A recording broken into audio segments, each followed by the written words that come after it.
आज हम सब पढ़ेंगे तुर्कों के आक्रमण के बारे में। भारत में तुर्कों का आक्रमण, हम सब जानते हैं कि भारत में पहले तुर्कों से पहले अरबों का आक्रमण रहा और भारत में मुस्लिम सत्ता की स्थापना अरबों के आक्रमण से मानी जाती है। लेकिन हम इससे पहले अगले सेशन में पढ़ चुके हैं कि अरबों ने भारत पर कैसे आक्रमण किया और हम सब जानते हैं कि जो इस्लाम धर्म है वह इस्लाम धर्म की उदय भारत में मुस्लिम आक्रमणकारी महमूद बिन कासिम के शासनकाल से ही भारत में आक्रमण हुआ। उसके बाद जब हम सब इस टॉपिक पर बात कर चुके हैं तो आज हम पढ़ेंगे तुर्कों के आक्रमण के बारे में।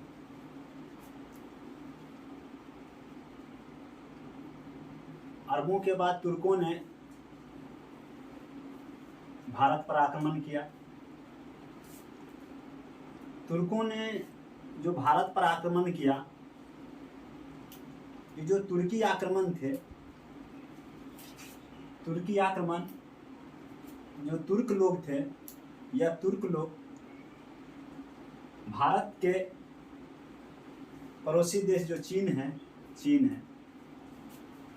यह चीन के उत्तरी पश्चिमी भाग के रहने वाले थे और ये काफ़ी बर्बर और सभ्य जनजाति के लोग थे तुर्क।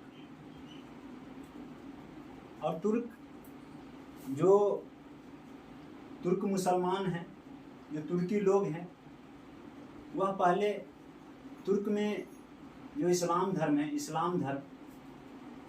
इसकी कोई उदय नहीं हुई थी शुरुआत में। लेकिन वहाँ का एक उमैया वंश का शासन वहाँ पर था और उमैया वंश के शासक के प्रभाव में आकर वहाँ के तुर्क लोग इस्लामी सत्ता को मानने लगे, इस्लामी धर्म को मानने लगे। उसके बाद अगर इस्लाम धर्म को हम देखें तो इस्लाम धर्म के जो संस्थापक रहे हैं वो पैगंबर मोहम्मद साहब रहे हैं। लेकिन पैगंबर मोहम्मद साहब के मरने के बाद जो इस्लाम धर्म की सत्ता थी वह खलीफा ने संभाला था। लेकिन जब भारत में तुर्कों का आक्रमण हुआ, उस समय जो तुर्क आक्रमणकारी थे उसमें अगर तुर्क आक्रमणकारी को हम देखें तो उसमें से जो दो का प्रभाव रहा है, दो मुस्लिम आक्रमणकारी, एक का नाम था महमूद गौरी और दूसरा का नाम था महमूद गजनवी। अगर देखा जाए महमूद गजनवी को और मोहम्मद गौरी को तो तुर्कों में दो का नाम आता है। एक का नाम महमूद गजनी था, महमूद गजनी, और दूसरा में हम देखें तो दूसरा था महमूद गौरी।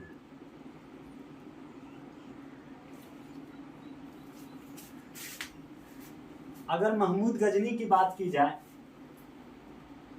तो इसका मेन उद्देश्य था महमूद गजनी का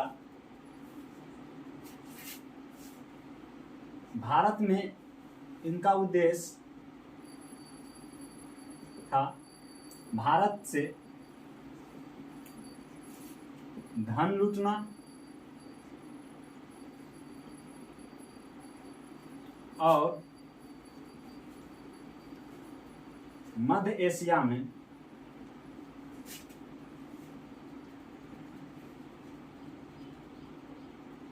मुस्लिम सत्ता की स्थापना करना, इस्लाम की स्थापना करना।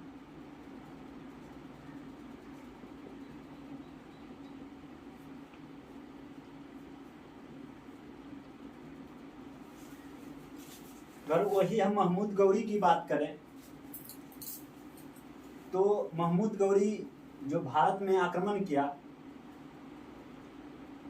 यह भारत में आक्रमण 1175 से लेकर 1276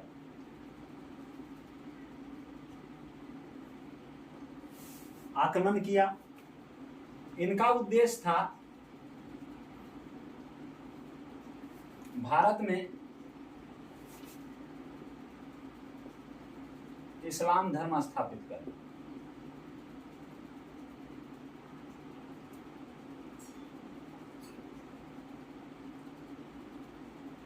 इस्लाम धर्म स्थापित करना। और कहा भी जाता है कि भारत में इस्लाम धर्म स्थापित करने का श्रेय महमूद गौरी को जाता है। यही एक मुस्लिम आक्रमणकारी हुए जो भारत में इस्लाम धर्म की सत्ता की स्थापना की। हम सबसे पहले महमूद गजनवी के बारे में पढ़ेंगे, उसके बाद महमूद गौरी के बारे में पढ़ेंगे। अगर महमूद गजनवी की बात की जाए, महमूद गजनवी भारत में 17 बार आक्रमण किए। भारत में यह 17 बार आक्रमण किए। 1000 से लेकर 1027 ईस्वी तक इन्होंने भारत पर आक्रमण किया और इन्होंने भारत पर 17 बार आक्रमण किया।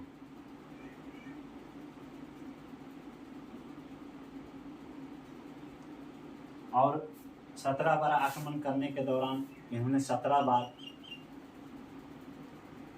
भारत को जीता। 17 बार इन्होंने 17 आक्रमण में इनकी जीत हुई। और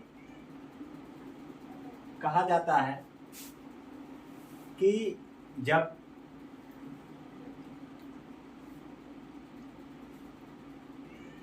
पैगंबर मोहम्मद साहब जब इस्लाम धर्म के उदय करने के बाद उनकी मृत्यु हुई, उसके बाद खलीफा ने इस्लाम धर्म का संरक्षण किया, मतलब उसको आगे बढ़ाने का कार्य किया। तो मुसलमान लोग इस्लाम धर्म इतने अग्रसर हो चुके थे कि खलीफा से यह सत्ता को संभालने में मुश्किल हो रही थी।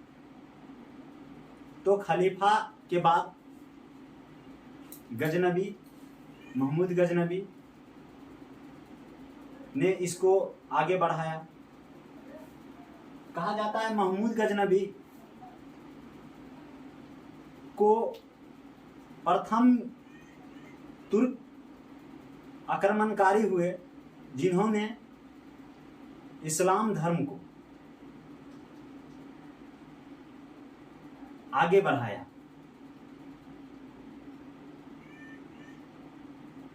और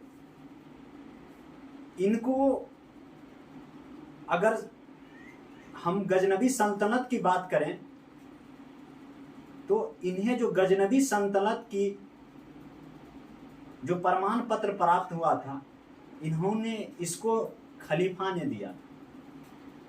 खलीफा ने इन्हें गजनवी सल्तनत की प्रमाण पत्र सौंपी थी। और यह प्रथम मुस्लिम तुर्क आक्रमणकारी हुए जिन्होंने गजनी सल्तनत की स्थापना की।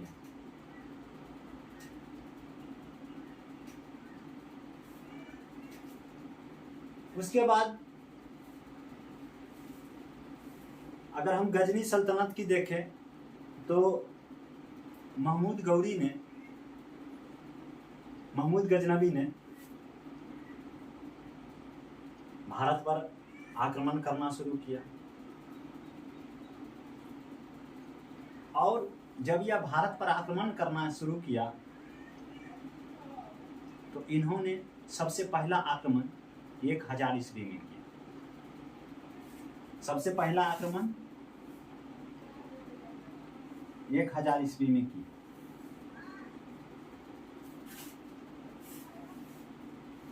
और उन्होंने जब पहला आक्रमण 1000 ईस्वी में किया तो इन्होंने भारत के सीमावर्ती क्षेत्रों को जीता। भारत के सीमावर्ती क्षेत्रों को जीता, लेकिन कहा जाता है कि तुर्कों से पहले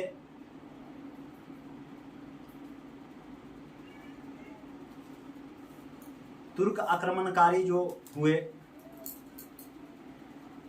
उसने तुर्क आक्रमणकारी में नाम आता है अल्पतगिन का। अल्पतगिन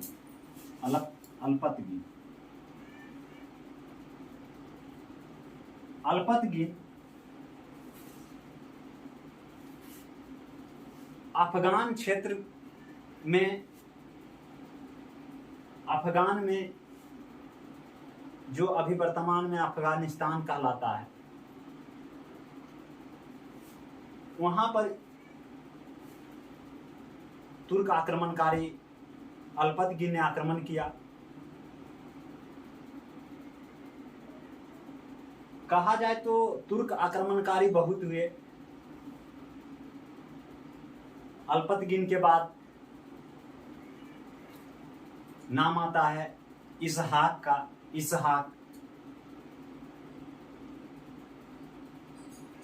इसहाक के बाद अगर बात किया जाए, उसके बाद जो आक्रमणकारी हुए बलकतगिन हुए। फिर उसके बाद उन्हें हटाकर बलकतगिन के बाद पिराई, ये भी तुर्क आक्रमणकारी थे। लेकिन उस तुर्क आक्रमणकारी में अल्पतगिन का गुलाम सुबुक्तगिन था। सुबुक्तगिन और अल्पतगिन का दामाद और गुलाम सुबुक्तगिन था। और इन्होंने भारत पर आक्रमण करके भारत को जीता। भारत के पर आक्रमण करने के बाद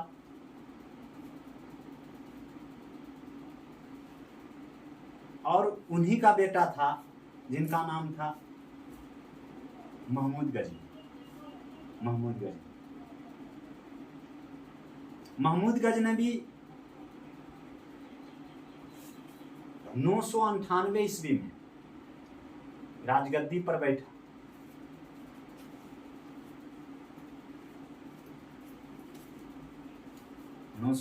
ईस्वी में राजगद्दी पर बैठने के बाद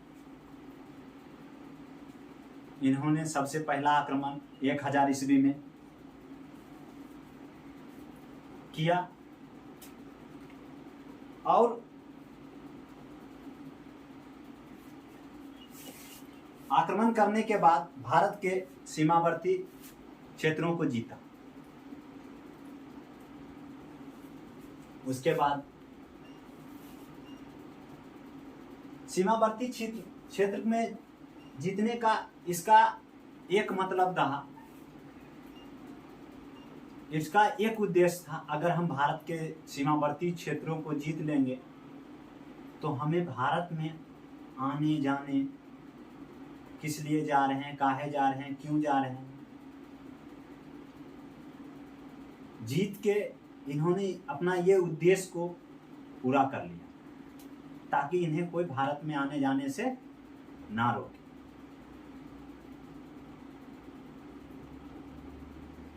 उसके बाद इन्होंने 1000 ईस्वी में जब भारत के सीमावर्ती क्षेत्रों को जीतने के बाद इन्होंने 1001 ईस्वी में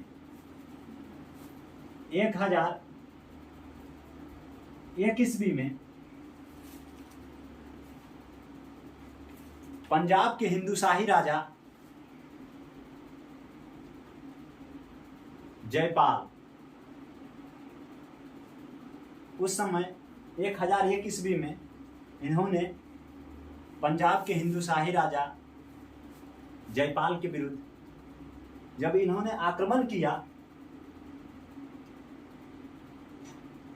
और आक्रमण करने के बाद 1001 ईस्वी में जयपाल को पराजित किया और जयपाल को पराजित कर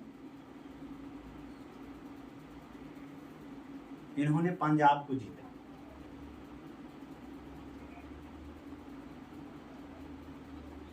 फिर उसके बाद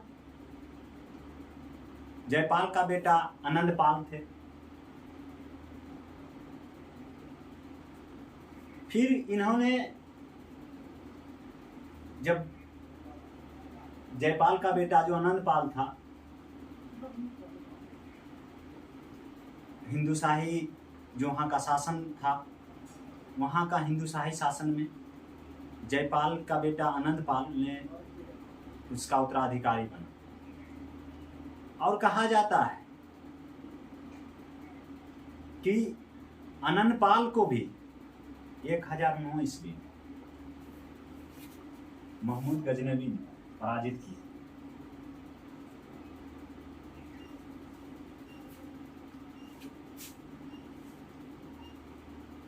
एक 1009 ईस्वी में आनंदपाल को पराजित कर फिर महमूद गजनवी ने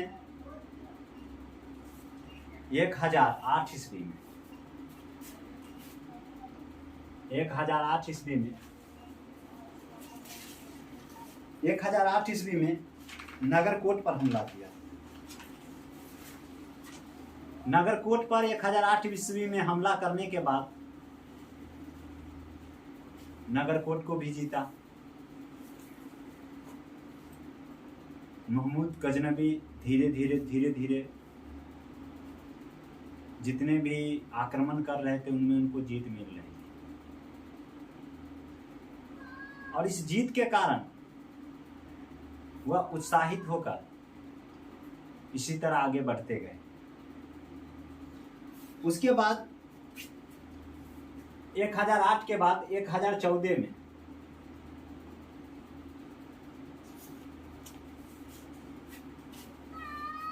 हरियाणा के थानेश्वर पर आक्रमण किया और उसको भी जीता। उसके बाद 1018 ईस्वी 1018 ईस्वी में उत्तर प्रदेश के उज्जैन पर आक्रमण कर उसको भी जीता। जीतने के बाद उज्जैन ने कन्नौज को जीता। कन्नौज, उज्जैन को नहीं, कन्नौज को जीता। ठीक, कन्नौज को जीतने के बाद इन्होंने जीतते गया। फिर इन्होंने 1025 ईस्वी में 1025 ईस्वी में इन्होंने गुजरात के सोमनाथ मंदिर, जो गुजरात का सोमनाथ मंदिर है, वह भगवान शिव को समर्पित।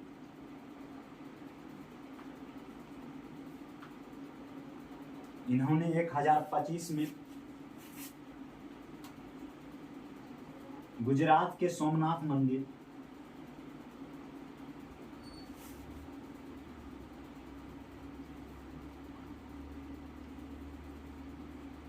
जो भगवान शिव को समर्पित है, इस पर आक्रमण किया। और कहा जाता है कि महमूद गजनवी किताब पढ़ने का शौकीन था। यह एक विद्वान, पढ़ा लिखा आदमी, साम्राज्यवादी प्रवृत्ति का लोग, और इसके दरबार में अनेक विद्वान रहते थे। उन विद्वानों में नाम आता है कुतुबी का, फरूखी का, फिरदौसी का, अलबरूनी का। सब इसके दरबार में रहते थे। लेकिन जब महमूद गजनवी भारत पर आक्रमण कर रहे थे तो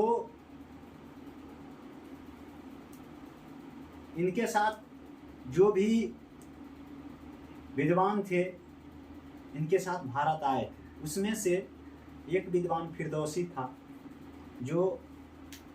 जिन्होंने शहनामा नामक पुस्तक लिखा। फिरदौसी, जिनका नाम था फिरदौसी। फिरदौसी जिनके द्वारा शहनामा जो पुस्तक लिखे हैं, फिरदौसी ने लिखे हैं। और फिरदौसी ही एक ऐसा व्यक्ति था जो महमूद गजनवी के साथ भारत नहीं आया। महमूद गजनवी के साथ भारत नहीं आया।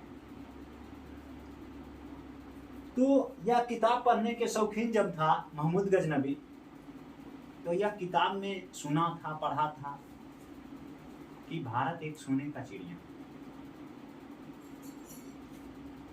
भारत में बहुत सारे धन संपत्ति है। तो जब इतने आक्रमण के बाद वह इस चीज को सुना और लोगों से पूछा कि भारत के लोग जो होते हैं धन कहाँ रखते हैं। इतने जब आक्रमण करने के बाद उन्हें कुछ नहीं हाथ लग रही थी, तो उन्होंने पूछा लोगों से कि जो भारत के लोग होते हैं यह धन कहाँ रखते हैं। तो इन्हें पता चला भारत के जो लोग होते हैं धन को मंदिर में रखते हैं। तो इन्होंने जाकर 1025 ईस्वी में गुजरात के सोमनाथ मंदिर पर आक्रमण किया और इन्हें अपार धन संपत्ति की हाथ लगी थी, अपार धन संपत्ति। और इन्होंने वहां धन संपत्ति को लूटा। लूटने के दौरान कहा जाता है 50,000 से लोगों का संहार किया इन्होंने। मारा, पीटा, काट मार पूरा किया है। लगभग 50,000 लोगों का मौत के घाट उतार दिया। और जब संपत्ति लूटकर यह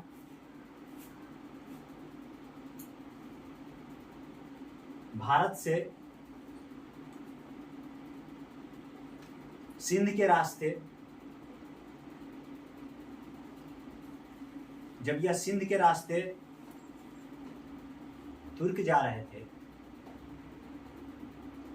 तो सिंध के रेगिस्तान में जाटों ने इनके साथ छेड़छाड़ किया। मतलब इन्हें लूटने की कोशिश की।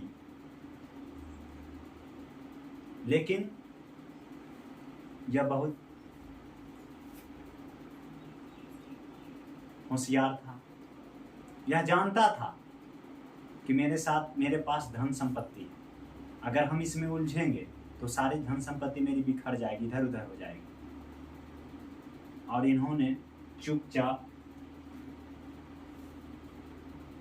इनके सैनिकों को, इनका सैनिक को मारा पीटा जाटों ने, और जाटों ने कुछ धन संपत्ति को भी छीना। लगभग जब धन संपत्ति को छीना, जाटों को कुछ धन संपत्ति हाथ लगी, फिर भी इन्होंने सारा धन संपत्ति को पहुंचाया। पहुंचाने के बाद इन्होंने अपने सेना को तैयार किया,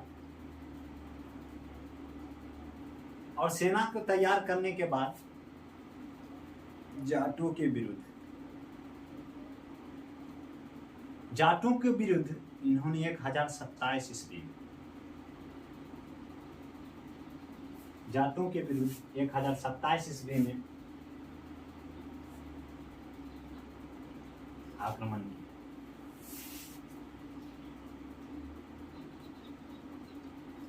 और जब आक्रमण इन्होंने जाटों के विरुद्ध किया,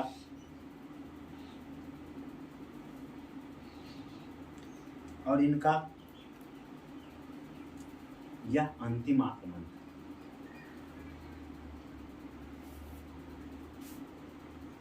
इनका अंतिम आक्रमण जाटों के विरुद्ध था। इन्होंने एक सिक्का चलाया, उस सिक्का पर एक तरफ अरबी भाषा में लिखा था और एक तरफ संस्कृत भाषा में लिखा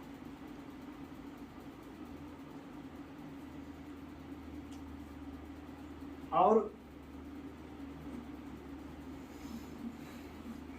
यह मंदिर मस्जिद को जब लूट रहा था, यह मंदिर को मूर्तियों को तोड़ फोड़ पूरा करता था।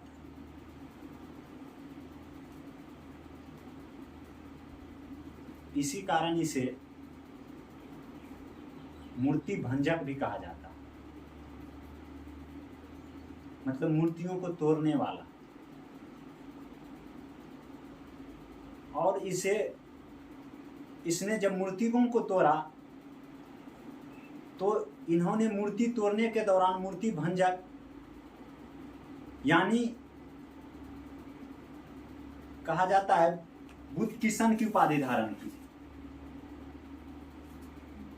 है ना। बुद्ध शिकन की उपाधि धारण की,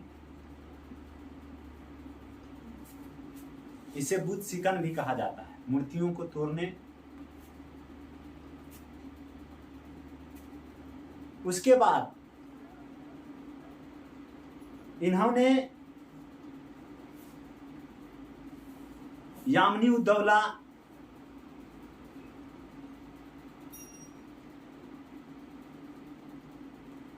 यामिनी उल मिल्लत की उपाधि धारण की। यामिनी उद्दौला का मतलब होता है साम्राज्य का दाहिना,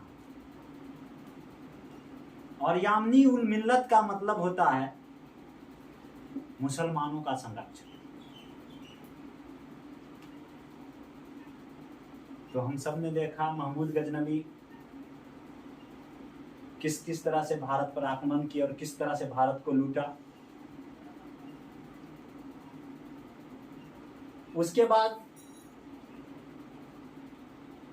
महमूद गजनवी के बाद जो दूसरा तुर्क आक्रमणकारी हुए वो थे महमूद गौरी। तो महमूद गौरी को हम इसके बाद पढ़ेंगे, थोड़ा इसको रब कर लेते हैं, उसके बाद इसको हम फिर महमूद गौरी के बारे में बताएंगे।